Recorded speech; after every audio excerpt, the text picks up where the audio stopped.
오늘 은혜 받으실 하나님 말씀은 누가복음 15장 25절에서 32절 말씀입니다. 다 같이 말씀을 봉독하겠습니다.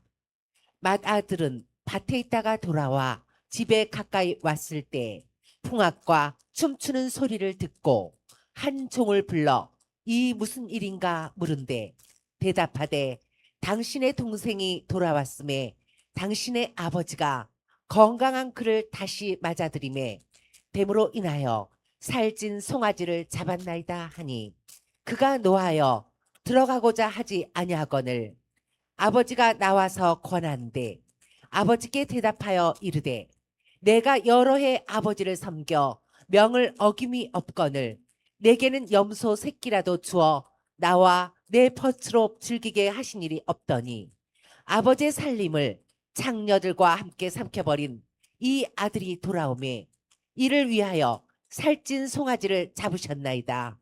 아버지가 이르되 예 너는 항상 나와 함께 있으니 내 것이 다 내 것이로되 이 내 동생은 죽었다가 살아났으며 내가 잃었다가 얻었기로 우리가 즐거워하고 기뻐하는 것이 마땅하다 하니라. 아멘. 오늘 저는 여러분과 함께 누가복음 15장 25절에서 32절 말씀을 가지고 나는 지금 탕자인가라는 제목의 말씀으로 은혜 나누고자 합니다.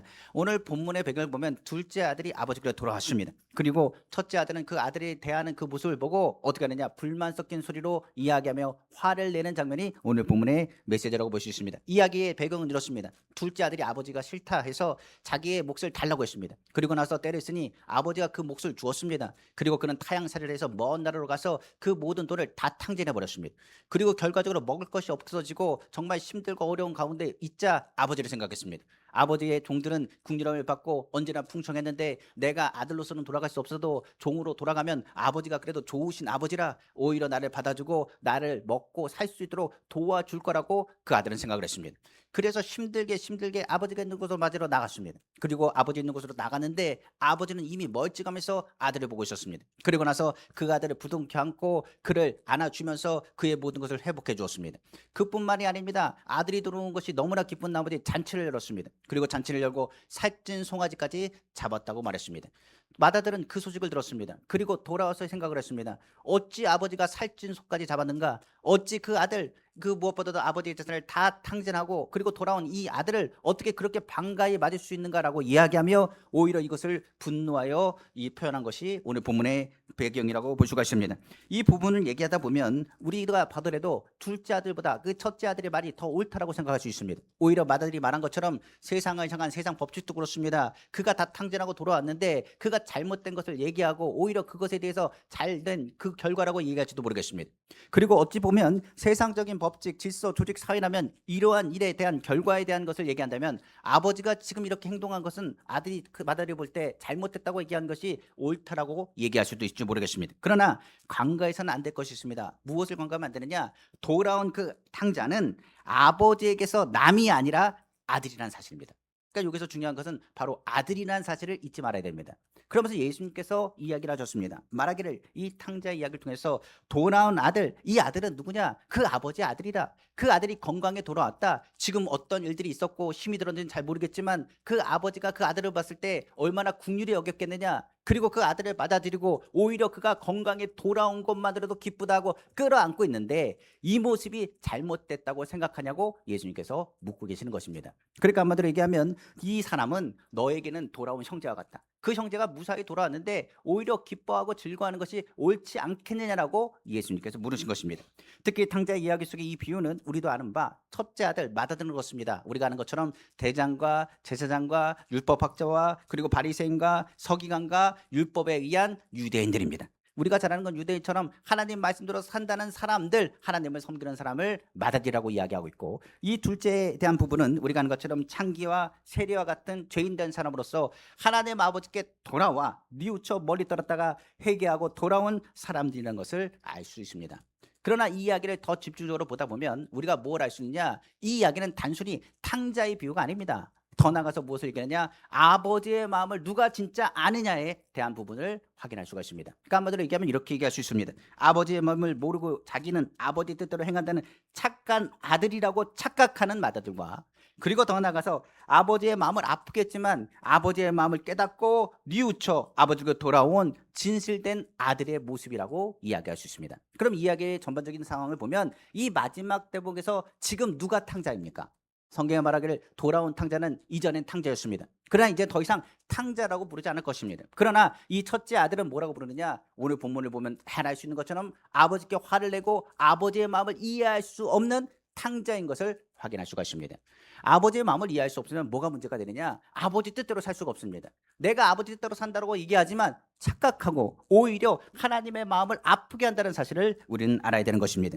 그러므로 우리는 알아야 됩니다. 무엇을 알았냐? 우리 또한 아버지 마음을 모르는 채 신앙생활을 하고 있다면 오히려 신앙 속에서 착각 속에 빠져 있는 신앙의 모습을 가질 수 있다는 것을 경고하고 있는 것입니다. 그러므로 오늘 우리는 하나님의 아버지의 마음을 알아야 됩니다. 그리고 하나님의 아버지의 마음을 분명히 알아서 탕자된 사람이 있다면 오늘 주의 마음과 주의 국률하심 속에서 아버지의 마음을 깨달아 아버지의 뜻을 행하길 간절히 원합니다. 그리고 맏아들처럼 그 마음을 닫지 않길 원합니다. 오히려 하나님이 기뻐하신 것이 무엇인지, 아까 찬양한 것처럼 진짜 행복한 것이 무엇인지를 오늘 깨닫기를 간절히 원합니다. 그러므로 아버지 마음을 오늘 회복하고 아버지의 뜻을 이루며 하나님 아버지로서의 자녀로서의 그 축복을 누리는 우리 귀한 성도 되기를 다시 한번 주님의 이름으로 축원합니다. 자, 그럼 오늘 나는 지금 탕자인가? 이 말씀 속에서 오늘 은혜를 나누겠습니다. 먼저 우리가 알 것은 우리는 다 누구냐? 탕자입니다. 여기서 얘기한 것처럼 정확히 말하면 이 땅의 모든 사람들은 다 탕자입니다. 우리가 성경에서 이걸 쉽게 얘기하면 말합니다. 우리 모두는 뭐라고요? 죄인이라는 말과 똑같습니다. 우리 모두는 죄인이기 때문에 죄 지은 탕자와 같습니다. 그러나 오늘 예수 그리스도께서 말씀하신 것처럼 우리가 예수 그리스도를 믿음으로 우리는 돌아온 탕자가 되었습니다. 우리가 하나님께로 돌아온 탕자가 되어서 우리는 예수 그리스도를 믿음을 통해서 우리는 하나님의 자녀가 되었다라고 성경은 기록하고 있는 것입니다. 그래서 우리는 탕자였습니다. 죄인이었습니다. 그런데 하나님께 돌아와 탕자에서 하나님의 의로운 자, 하나님의 자녀가 되었다는 사실입니다. 근데 문제는 하나님의 자녀가 된 자가 하나님의 은혜를 망각하고 있다는 사실입니다. 둘째가 돌아왔습니다. 이 사람은 탕자입니다. 나도 탕자였습니다. 그런데 그건 잊어버렸습니다. 그리고 오히려 탕자가 돌아와서 하는 행동을 통해서 말합니다. 어떻게 아버지가 저 사람에게 저렇게 할 수 있는가? 어떻게 저 사람을 향하여 저 탕자 같은 사람을 받아줄 수 있는가라고 이야기합니다. 첫째 아들은, 맏아들은 이렇습니다. 아버지 마음을 이해하지 못합니다. 그래서 성경은 뭐라 하느냐? 또 다른 탕자로 성경 기록하고 있는 것입니다. 이야기를 하려면 이렇습니다. 세상에선 착한 사람, 자기가 의롭다고 생각하는 사람이 있습니다. 그러나 하나님의 마음을 이해하지 못한다면 그 사람은 공의와 정의를 따질 것입니다. 옳고 그름을 말할 것입니다. 그리고 자신 또한 은혜를 받은 사람인 것을 망각하고 살아가야 될 것입니다. 우리는 주님의 은혜를 받은 탕자라고 했습니다. 그러므로 누구를 판단하시면 안 됩니다. 그에게 무슨 마음을 가지냐? 아버지의 마음을 같이 가져서 하나님의 사랑을 실천해야 되는 것입니다. 성경의 이야기를 잘 이해하기 위해서는 압살롬의 이야기가 아주 성경에 잘 비유적으로 나타나십니다. 성경에 보면 압살롬이라는 사람이 있습니다. 이 사람은 다윗의 아들입니다. 다윗은 그 아들이 있었는데 그 중에 첫째 아들의 이름이 누구냐? 암놈이었습니다. 배다른 형제였던 바로 압살롬이 있는데 압살롬은 자기의 친 여동생이 하나 있었습니다. 그런데 암놈이라는 사람이 배다른 형이기도 하지만은 그 형이 뭐 하느냐? 그 배다른 동생인 여동생인 그 압살롬의 친동생인 바로 다말이라는 여인을 사랑하기 시작했습니다. 그리고 그를 시탐탐 노렸습니다. 그리고 그를 악한 방법으로 취하였습니다. 그리고 나서 이것이 어떻게 보면 소문이 퍼지기 시작했습니다. 압살롬은 분노했습니다. 그 가운데 아버지가 어떻게 행하느냐를 봤습니다. 그런데 아버지는 그것에 대해서 이렇게 했습니다. 이제 암논을 불러서 말하기를 너가 잘못했다, 너의 죄를 아느냐라고 크게 혼내긴 했습니다. 그런데 문제는 압살롬이 보기에 다윗의 아들인 그 암논을 너무나 아버지는 쉽게 용서하고 있었습니다. 그러니까 아버지가 아들을 보다 보니 그 마음이 너무나 아프다. 네가 어떻게 그런 범죄를 저질렀느냐? 다시는 그러지 말라. 경고만 할 뿐 그의 왕위를 빼앗는 것도 아니고 그를 어떻게 처단한 것도 아니었습니다. 압살롬은 그것에 대해서 만족하지 않았습니다. 너무 화가 났습니다.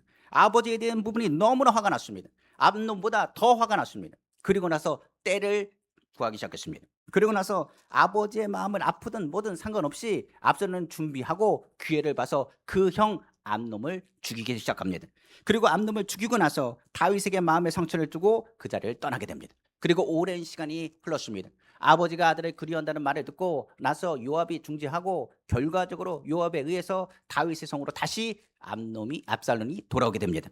그런데도 불구하고 압살롬은 그렇습니다. 그때 암논을 죽였을 때 자기의 마음이 시원할 줄 알았는데 시원하지 않았습니다. 오히려 그 복수가 오히려 자기의 마음을 시원하게 할 줄 알았더니 더 아버지는 분노가 커졌습니다. 그런 얘기했습니다. 내가 아버지가 그때 똑바로만 얘기하고 판단했으면 내가 이런 죄를 저질렀겠냐고, 내 형을 내가 죽였겠느냐고, 내가 잘못된 길로 갈 수 있었겠느냐고. 이건 다 누가 문제다? 아버지가 문제라고 생각했습니다. 그래서 오히려 성경을 보니까 압살롬은 아버지의 미워하는 마음이 더 컸다라고 이야기하고 있습니다. 그가 다윗성 근처로 돌아왔을 때 그는 뭐 하기 시작했느냐? 아버지를 반역하기로 작정하기 시작합니다. 그리고 어떻게 했느냐? 그는 이스라엘 사람들이 아버지에게 찾아가는 것을 보고 중간에서 뭐라느냐? 아버지 찾아가지 말라고. 아버지는 이제 나이가 많이 들었다고, 공의롭게 판단하려면 더 오랜 시간이 걸린다고 나에게 말하라고, 내가 여러분들의 좋은 방향대로 공의롭게 정의롭게 판단하겠다라고 이야기했습니다. 그러니까 많은 백성들이 압살롬을 통해서 그 모습을 보니 아버지보다 나은 것 같습니다. 일처리도 빠릅니다. 그러다 보니 많은 사람들의 마음이 압살롬에게 갔다라고 성경 말하고 있습니다. 그러니까 압살롬은 이 반역에 대한 모든 준비를 하고 반역에 성공한 듯 보였습니다. 그리고 다윗은 도망자 시대가 되었습니다. 그러나 하나님께서 다윗을 생각하셨습니다. 그리고 다윗의 그 위기 가운데 건지셨다라고 성경 기록하고 있습니다. 다윗이 그 위기에서 건져졌을 때 하나님이 도우시고 인도하신 것을 다윗은 체험하게 되었습니다. 그리고 다윗의 군대는 정비되었고 압살롬의 군대와 싸우는 그런 상황까지 놓이게 되었습니다. 그때 다윗이 말했습니다. 그 다윗이 다윗의 군대를 향해서 말하기를, 여러분, 압살롬은 탕자입니다. 맞습니다. 정말 나쁜 사람 맞습니다. 그러나 내 아들입니다. 그러니까 여러분, 압살롬을 제발 죽이지 마십시오. 그리고 압살롬을 보면 죽이지 말고 우대해 줄 것을 요청합니다. 그리고 다윗의 군대는 그대로를 들었습니다. 압살롬은 그럼에도 불구하고 다윗을 죽이려고 가고 더 전진하다가 오히려 어떻게 하느냐? 그 머리카락이 나뭇가지에 걸려서 움직이지 못하고 허우적대다가 결국 요압에게 발견됩니다. 그리고 요압은 그 칼상으로 그의 배를 찔러서 그 자리에서 죽고 말았다고 성경 말하고 있습니다. 그때 다윗은 압살롬이 죽었다는 소식을 듣게 됩니다. 그리고 통곡하여 울기 시작했다라고 성경은 말해주고 있는 것입니다. 이것이 누구의 마음이냐? 성경을 보니까 다윗의 마음과 심정을 잘 담고 있다는 것을 확인할 수 있습니다. 다윗이 가진 아버지의 마음을 알 수 있는 대목입니다. 분명 그 당시 암논은 잘못했습니다. 그러나 다윗은 압니다. 하나님의 긍휼과 그 사랑이 얼마나 큰지. 자기도 무엇보다도 죄를 짓고 잘못한 것이 있던 사람이었던 것을 다윗은 압니다. 그런 진노와 고통 속에서 경험했던 다윗, 그러나 하나님 아버지의 용서와 사랑으로 회복된 것을 기억합니다. 그런 말합니다. 하나님, 아버지께서 나를 용서하시면 나도 저 사람 용서할 겁니다. 아버지 하나님, 나를 용서하시면 내가 앞으로 나아가서 주님의 그 기쁨 속에서, 그 궁륜함 속에서 하나님 죄인들을 향하여 용서하고 죄인들을 제대로 잘못된 길에서 돌이키도록 가르치겠다고 고백했던 사람이 누구냐? 바로 다윗입니다. 그러니까 다윗이 어떻게 했냐? 그 아들을 혼냈습니다. 바른 길로 가라고 했습니다. 그리고 잘 가르치려고 했습니다. 그런데 압살롬은 이것을 깨닫지 못했습니다. 오히려 용서한 그 모습, 아버지의 마음, 아버지의 궁렬한 마음, 그걸 깨닫지 못했습니다. 그리고 오히려 아버지에 대한 불만을 가졌던 사람이 누구였다? 바로 압살롬이었습니다.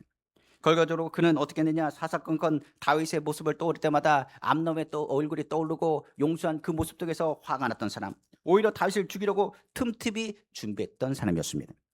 그럼에도 불구하고 다윗은 그를 보고 싶어 했고 그를 사랑했다고 말합니다. 그리고 압살롬은 죽습니다. 다윗은 말합니다. 뭐라 그랬냐? 이렇게 얘기하죠. 차라리 내가 죽었으면, 내 사랑, 내 아들 압살롬아, 내가 어째 죽었느냐? 차라리 내가 죽는 게 낫지. 왜 네가 죽었느냐라고 얘기하면서 괴로워하는 다윗의 모습을 성경 기록하고 있습니다. 우리는 다 죄인입니다. 우리가 기억할 것입니다. 하나님의 긍휼하심이 없으면 용서받을 육체는 없습니다. 하나님이 세상을 이처럼 사랑하사는 사랑이라고 있으면 이처럼 사랑하신다는 그 말에는 긍휼함을 담고 있습니다. 주님의 긍휼함이 없이는 우리는 건진받을 수가 없습니다. 성경에 말합니다. 우리는 다 죄인이었습니다. 그러나 죄인된 우리를 건지시는 주님의 사랑과 긍휼함이 우리의 아버지의 마음이라는 것을 우리는 알아야 되는 것입니다. 예수님 당시 많은 죄인들이 있었습니다. 죄인들 중에 죄인들은, 그 중에서는 죄인들 중에 죄인들도 있었지만은 죄인지 모르는 사람들도 많았습니다. 성경 말합니다. 그들은 아버지의 마음을 모르는 바리새인과 율법학자들이었습니다. 죄인과 식사하고 어울리는 예수님을 더 믿고 싫어했다고 말하고 예수님을 어떻게 하면 죽일까 그들은 골골이 연구했다라고 이야기하고 있습니다. 오늘날 율법으로 판단하고 정죄하는 사람이 많습니다. 그러나 우리가 국률함을 받고 하나님의 탕자에서 돌아온 하나님의 의로운 사람인 것을 알아야 되지 않겠습니까? 성경 말합니다. 문제는 많은 사람들이 아버지의 마음을 모르고 사람은 자신이 탕자인 것을 모른다는 사실입니다. 그러다 보니 누가 오셨느냐? 하나님께서 내 마음을 알려주고자 그 아들 독생자 예수 그리스도를 우리에게 보내셨다고 성경 말합니다. 예수님께서 십자가 달리심으로 통해서 하나님 아버지의 사랑을 확증시키셨다고 성경 기록하고 있는 것입니다. 십자가를 통해 그 사랑을 보이신 하나님, 아버지의 사랑을 안다면 그 마음을 깨달을 수 있지 않을까 하나님께서는 말씀하셨습니다. 그럼 한번 보겠습니다. 우리는 아버지의 마음을 알기 위해서 아버지의 큰 사랑을 깨달아야 한다고 했습니다. 예수님은 이렇게 말씀하셨습니다. 하나님이 원하시는 게 뭔지 아느냐? 하나님이 원하시는 것은 제사가 아니다. 주님이 원하시는 건 제사가 아니라 바로 어떤 마음이라? 바로 국률한 마음이라. 너희 마음 가운데 어느 순간부터 국률한 마음이 끊어졌다는 것을 생각해 보라고 주님 말씀하고 있는 것입니다.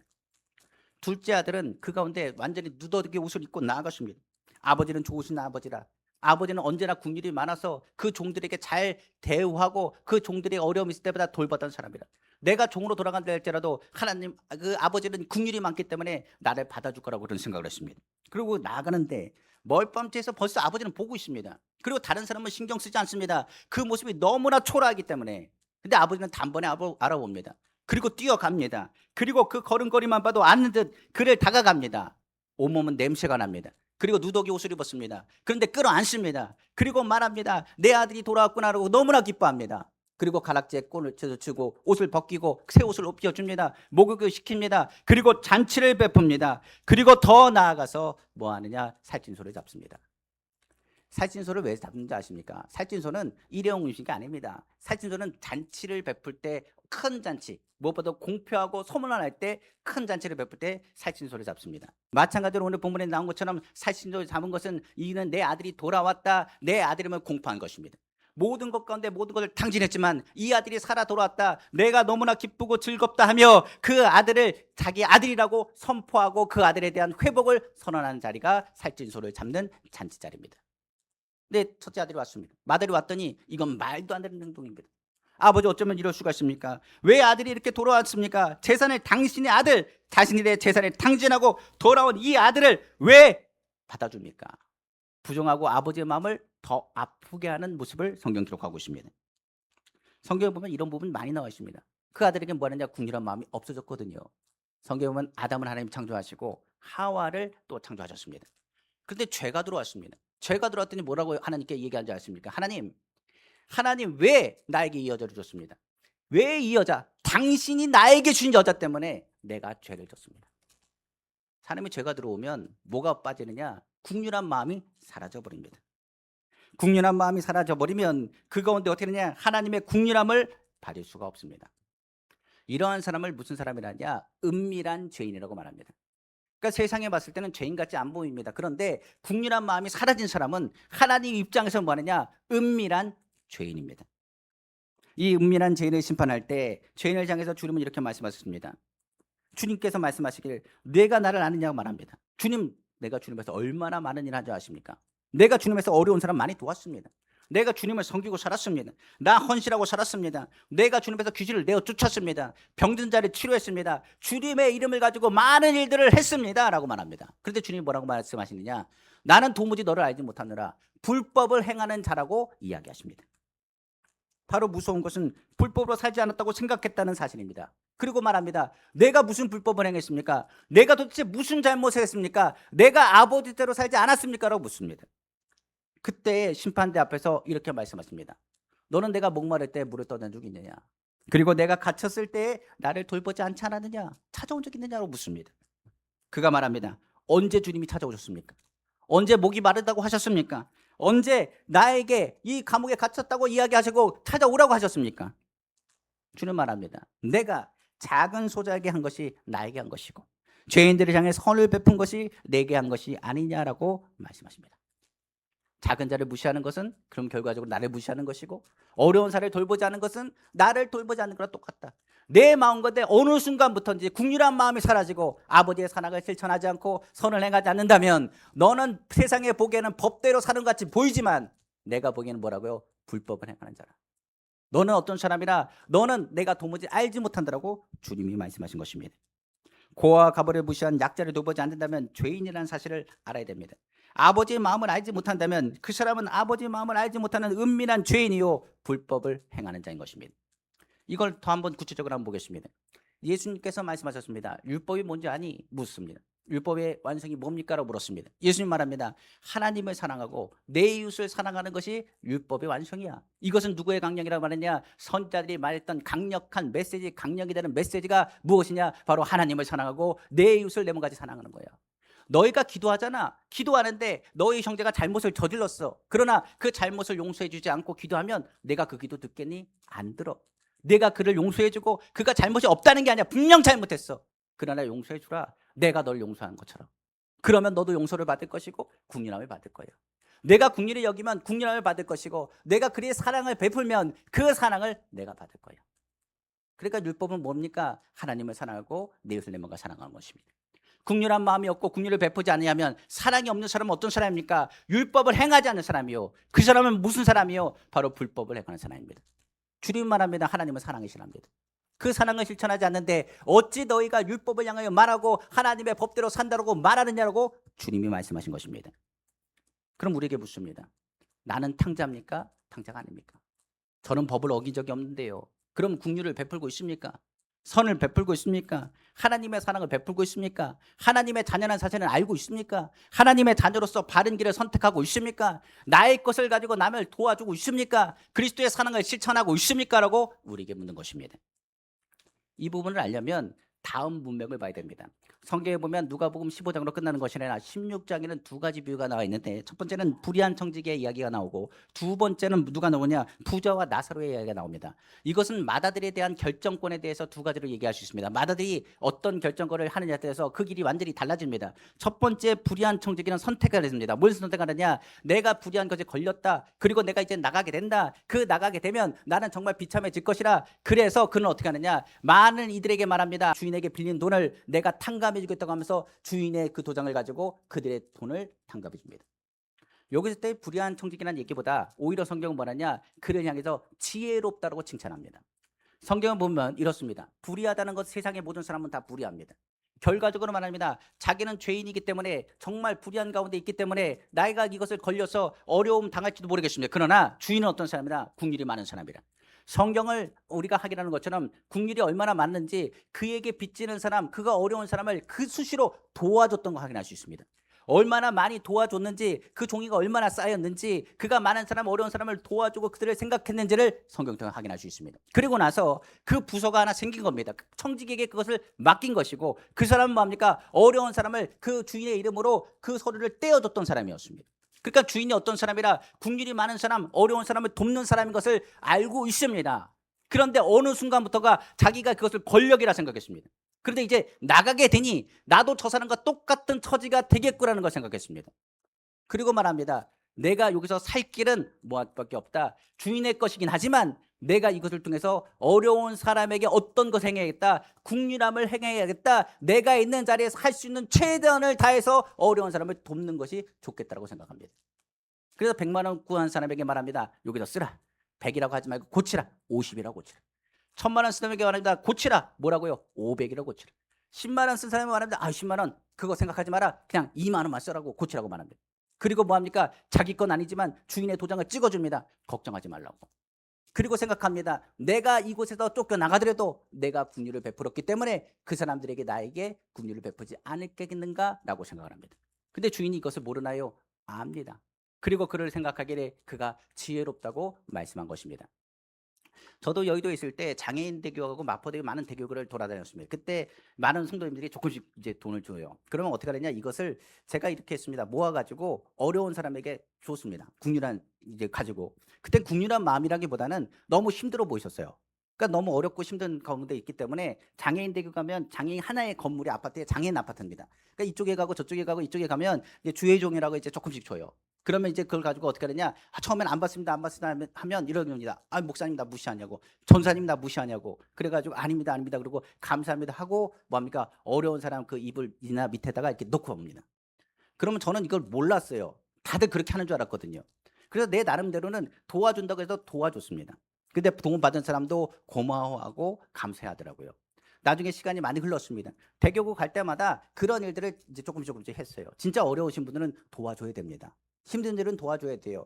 그 마음 가운데 도와줘야 된다는 마음이 있어서 국률한 마음으로 표현하여 섬겼습니다. 그런데 이게 어떻게 되느냐? 하나님은 공짜가 없더라고요. 그러니까 개척을 하고 나서 지금 13년이 흘렀습니다. 개척하면서 많은 일들이 있었겠죠. 물질적인 어려움도 있고 환경적인 어려움도 있을지 모르겠습니다. 그런데 하나님이 나를 어떻게 보느냐? 국률이 보시더라고요. 그리고 많은 사람들에게 말합니다. 그때 많은 어려우신 분들 도와줬던 분들을 누가 갚아주느냐? 하나님께서 국률하여 여기셔서 갚아주시더라고요. 주의 일에는 헛된 것이 없고, 그리고 주의 일에는 반드시 뭡니까? 갚아주세요. 내가 탕자처럼 인색하게 굴었다면 아무것도 돌아오는 게 없습니다. 내가 주님의 사랑을 받은 만큼 그 사랑은 뭐 해야 됩니까? 흘러가야 되고요. 내가 국률을 받은 만큼 그 국률함을 행해야 됩니다. 내가 만약 국률함을 행하지 않고 움켜잡고 있다면, 내가 선을 행하지 않고 그 선한 일을 향하여 할 기회를 놓친다면 하나님의 국률과 하나님의 선함을 받을 자격을 박탈하게 되는 겁니다. 성경은 말하죠. 우리에게 원하는 것이 있습니다. 내가 누군가를 도와주는 통로가 되고 누군가의 국률함의 통로가 되기를 원하노라. 아버지의 마음 뭐냐? 우리를 부유하신 대로 가난하게 되시면 우리를 부욕케 하시며 그 부유함을 통해서 그리스도의 국률함이 흘러가기를 주님이 원하신다는 사실입니다. 두 번째 이야기가 되는 것은 바로 부자와 나사로의 이야기입니다. 부자는 어떻게 됐냐? 나사로에게 다가가지도 않습니다. 나사로는 부자의 집 문 앞에서 굶어 죽고 있습니다. 얼마나 심이든지 그 몸은 완전히 움직이지 못합니다. 개가 와서 헌대를 하는데도 불구하고 개를 내쫓을 만한 힘도 없습니다. 그런데 그 모습을 다 보고 있음에도 불구하고 부자의 마음은 어떡합니까? 인색합니다. 그가 부유합니다. 모든 걸 다 가졌습니다. 그런데 부자와 나사로 간에 뭐가 있느냐? 큰 대물이 막고 있습니다. 부자는 대문 밖으로 나가려고 하지도 않습니다. 그리고 나사로는 부자의 대문 앞에서 구걸할 뿐 들어갈 수도 없습니다. 오히려 도와달라는 그 외침을 들으려고 하지 않습니다. 이분은 그 마음을 닫은 겁니다. 성경에 보니까 부자도 죽고 그리고 나사로도 죽었습니다. 나사로는 아브라함의 품에 안겼습니다. 그러나 부자는 음부에 떨어져서 고통 가운데 있었습니다. 아브라함에게 외칩니다. 손가락에 물 하나 떠서 내 입에 담궈달라고. 그럼 내가 살겠다고 내 소원이라고 말합니다. 그런데 아브라함이 말합니다. 너와 내가 지금 이렇게 보고 있지만은 너와 나 사이의 간격이 너무나 넓다. 그래서 내가 그쪽으로 갈 수도 없고 그쪽에서 너도 나를 도울 수 없다. 여기서 무엇을 말합니까? 마음의 국률함의 문을 열지 않으면 국률한 자는 국률함을 베푼 곳에서 돌아갈 곳이 있습니다. 그러나 국률함을 베풀지 않은 사람은 돌아갈 곳이 없습니다. 성경 말합니다. 우리가 힘이 있을 때 죄를 하길 원하고 그리스도의 사랑을 베푸실 때 베풀길 원합니다. 그래야 우리는 어떻게 한다고요? 어디든 돌아갈 때가 있습니다. 어느 곳에 가든 환영받습니다. 어느 곳에 가든 위로의 말을 들을 수가 있습니다. 용서하는 것은 우리의 마음을 여는 것과 마찬가지입니다. 우리는 긍정적인 모습을 가지고 주의 모습을 바라봐야 됩니다. 첫째 아들 맏아들과 같이 그 마음의 문을 닫아서 정죄하고 판단할 것이 아니라 그 잔치에 기쁨으로 참여하고 같이 즐거워하고 기뻐하기를 주님이 원하신다는 사실입니다. 오늘 우리에게 무엇이 회복하기 원하냐? 국률한 마음이 회복되길 원합니다. 그 국률한 마음을 가지고 그리스도의 선을 행하면 주님이 우리를 돌보시고 인도하십니다. 말씀을 마치겠습니다. 하나님은 상한 갈대를 꺾지 아니하시고 꺼져가는 등불을 끄지 아니하십니다. 이걸 다른 말로 뭐라고요? 진리라고 말하고 국률하심이라고 말합니다. 주님의 국률함을 받은 사람은 그의 손에 부유함을 더하시고 하나님이 채워주십니다. 우리는 단순히 탕자의 비라고 생각하면 안 됩니다. 우리의 삶은 하나님이 필요하고요. 아까 우리가 찬양한 것처럼 모든 것은 하나님이 주신 것입니다. 삶의 행복은 내가 많은 것이 아닙니다. 내가 많은 것이 아니라 내가 누군가에게 할 수 있는 힘이 있다는 것이 행복한 삶입니다. 우리가 항상 주의 일들을 감당할 때 기도합니다. 우리가 주님을 바라볼 때 국률을 베풀고 선을 베푸는 사람이 되길 원합니다. 오늘 우리가 얘기한 것처럼 탕자로서 남아있지 말고 그리스도의 사랑을 알아 그 마음의 문을 열어 아버지의 국률함을 베풀 수 있는 믿음의 사람 다 되기를 간절히 소망합니다. 믿음의 공동체 안에서 성경 말하죠. 시비와 원망이 없게 하라. 그리고 변화하고 용서하고 나눠주는 사람이더라. 믿음의 공동체 안에서 주님이 주는 마음을 가지고 잘 되는 사람들 같이 기뻐하고 슬픈 사람들에서 같이 울어주며 또 응원해주는 우리 순복음 교회 귀한 성도 다 되기를 다시 한번 주님의 이름으로 축원합니다. 기도하겠습니다.